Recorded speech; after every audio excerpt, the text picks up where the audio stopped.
کوئی مصیبت نازل نہیں ہوتی مگر اللہ کے حکم سے، اور جو شخص اللہ پر ایمان لاتا ہے وہ اس کے دل کو ہدایت دیتا ہے، اور اللہ ہر چیز سے باخبر ہے۔ اور اللہ کی اطاعت کرو اور اس کے رسول کی اطاعت کرو، بس اگر تم منہ پھیر لوگے تو ہمارے پیغمبر کے ذمے تو صرف پیغام کا کھول کھول کر پہنچا دینا ہے۔ اللہ جو معبود برحق ہے اس کے سوا کوئی عبادت کے لائق نہیں، تو مومنوں کو چاہیے کہ اللہ ہی پر بھروسہ رکھیں۔ مومنوں، تمہاری بیویوں اور اولاد میں سے بعض تمہارے دشمن بھی ہیں، سو ان سے بچتے رہو، اور اگر معاف کر دو اور درگزر کرو اور بخش دو تو اللہ بھی بخشنے والا ہے، مہربان ہے۔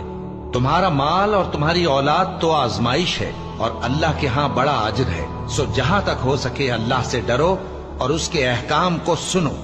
اور اس کے فرمانبردار رہو اور اس کی راہ میں خرچ کرو، یہ تمہارے حق میں بہتر ہے۔